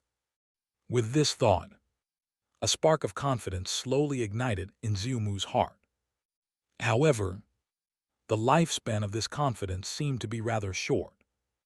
Noticing the arrival of the army, Wilt revealed a disdainful smile, seemingly having anticipated this. Then, the leader of the Divine Punishment Sect looked at Xiumu with a playful expression. Your reinforcements, huh? Too bad they won't be of any help. What do you mean by that? In an instant, Xiumu narrowed his eyes, and a hint of unease appeared on his face. Just what I said, Tilda. Wilt smiled indifferently, then slowly raised his hand and snapped his fingers. A special energy wave rippled from his hand and rapidly spread in all directions with Wilt at the center. This was not a pure energy wave, but a signal. As the signal spread, 4 cloaked figures hiding in the corners of Wind City abruptly stood up, clasped their hands together, and began to chant incantations at a high speed. The next moment, under Xiumu's astonished gaze, a torrent of blood-red magical power spread out, enveloping the entire Wind City. The earth began to tremble, and a violent earthquake stirred up countless birds and beasts to flee in all directions. The horrified cries of the people filled the air. This land seemed to undergo an unprecedented transformation. In an instant, 4 towering stone pillars rose from the ground at the 4 corners of Wind City, reaching for the sky. Following that, a massive blood-red barrier suddenly formed, supported by the 4 stone pillars, and sealed the entire Wind City within. Led by Sikta, the members of the Blizzard Knights were blocked outside by the barrier just as they were about to enter the city. No matter how they attacked the barrier, it remained unshakable. Looking at the sky enveloped by the barrier, Xiumu's expression changed drastically. What is this? A sealing barrier. Sacred-level barrier magic that completely isolates the outside world from the inside. Wasn't this magic lost long ago? How? How can the divine punishment sect members use it? Upon realizing this, Xiumu couldn't help but gasp in shock, trembling as he looked at Wilt. You, how could you? He tilde. Xiumu's eyes, filled with a mix of anger and fear, seemed to bring great pleasure to Wilt. He couldn't help but look at the white-haired middle-aged man with a teasing gaze. Don't worry, Marquis, no one can help you. As soon as his words fell, Wilt's magical power was released without reservation. He transformed into a dark green meteor and in an instant rushed to Jay's side. The soul-eating blood scythe in his hand was swung down fiercely. Witnessing Wilt's sudden eruption of murderous killing intent like a raging tide, Jay couldn't help but shudder, his hair standing on end. But no matter what, he was the Marquis family's guardian beast, and Yumo's assigned bodyguard. For the sake of his bright and beautiful future, he must protect her. With this in mind, Jay roared at Wilt with all his might. Under the surging magical power and violent lightning, Jay's claws grew rapidly, turning into razor-sharp blades like those of Wolverine. Then, without any fear, Jay swung his claws to confront Wilt's blood scythe head-on. In an instant, the two ferocious powers collided once again. The terrifying shockwave swept through the entire Wind City. Those who were closer to the Marquis residence, with insufficient strength or mental fortitude, were directly knocked unconscious by the aftershock. However, unlike the previous evenly matched situation, this time, Wilt's dark green aura gradually suppressed Jay's lightning. Jay's massive body couldn't help but retreat under Xiumu's anxious gaze. Even Jay's titanium-like lightning-wrapped claws began to crack, with the cracks continuing to spread. Jay seemed to be gradually losing strength, while Wilt himself was becoming more and more invigorated, a ferocious smile appearing on his face, his murderous eyes locked on the beautiful silver-haired girl behind Jay. Once I deal with this big cat, it'll be your turn, Tilda. This time, I won't disappoint you, Demon Lord. Please watch my performance, Demon Lord. Under the boost of fanatical faith, Wilt's power output continued to intensify. Meanwhile, high in the sky, Red Star consecutive slash. With an inner roar, the energy within Sikta, the captain of the Blizzard Knights, was released without reservation. Wrapped in surging sword energy, his blade swung wildly, attacking the barrier that enveloped Wind City with a bombardment of slashes.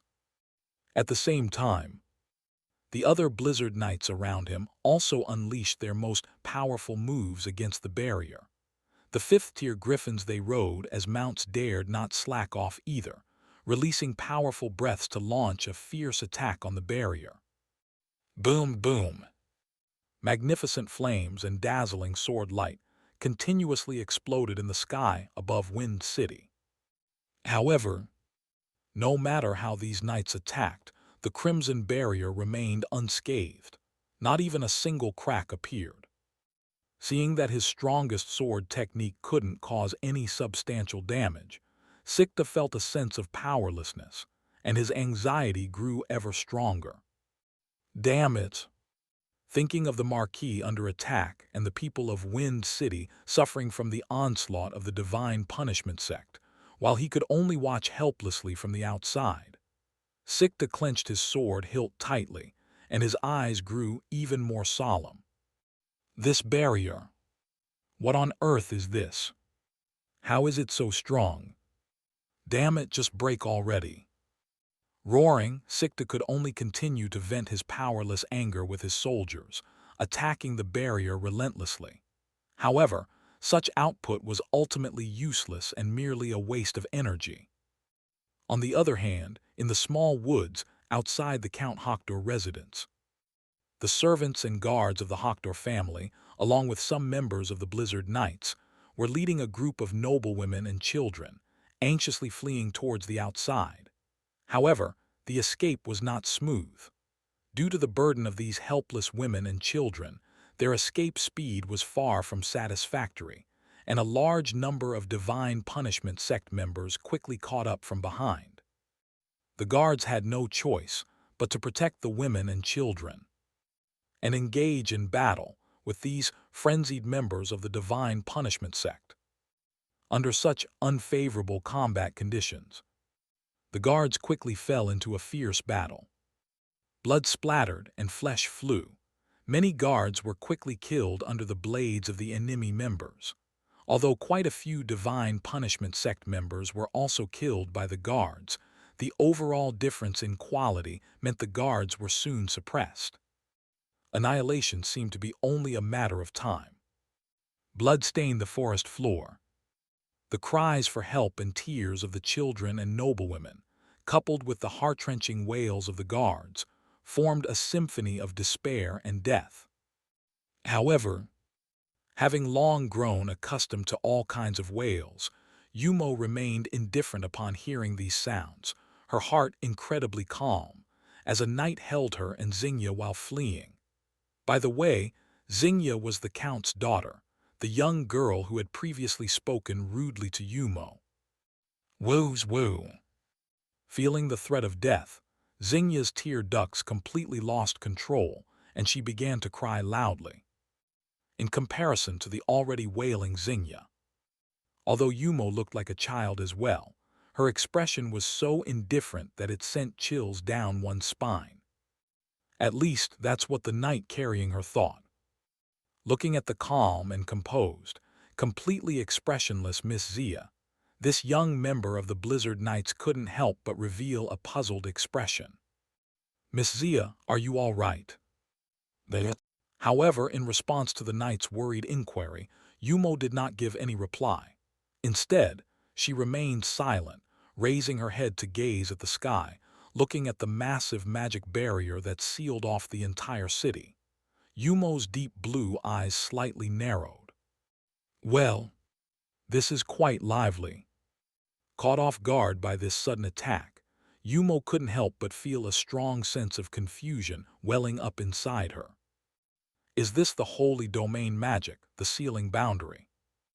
At this moment, the barrier that surrounded and sealed city was undoubtedly the holy domain magic she was familiar with, a powerful protective barrier that could only be cast with the combined magical power of 4 strong individuals. The original magic tome of the sealing boundary was a New Year's gift from the dragon race to her. After witnessing the fragility of the Galrose Fortress's barrier, she had been pondering how to reasonably and appropriately share this ultimate defensive magic with human forces. It would certainly be more useful than the original city protection magic. However, why? She hadn't yet spread this magic. How could this long-lost magic on the Ancita continent be used by the Divine Punishment sect members? Of course, it's not impossible that the sealing boundary was secretly passed down. But at this moment, the Divine Punishment sect members were not using the ordinary version of the sealing boundary, but the enhanced Crimson Sealing Boundary that had been modified by Kalina, Inferno. The original work of this enhanced version was still stored in her treasure vault deep in the Winter Forest. How these Divine Punishment sect fellows use this technique? What on earth is going on? Did Zio accidentally leak this magic? Or did someone secretly teach this magic to the Divine Punishment sect members in the forest? Recalling the pill containing Abyss demon blood she had obtained from the Divine Punishment sect members, Yumo narrowed her eyes thoughtfully. Those girls, are they hiding something from me? Furthermore, casting a glance in the distance towards the place where Aurora and Romney were fighting, Yumo couldn't help but narrow her eyes slightly, a complicated emotion surfacing in her deep blue pupils. Leaving like this. It doesn't seem quite appropriate, does it? Thanks for watching. Please subscribe and like the video and comment down if anything wrong in the story, and if have any suggestion to a new novel or want next part of any series, comment down. Our target is to get 1K subscriber. There will be SUPRISC for all of you. Stay tuned. And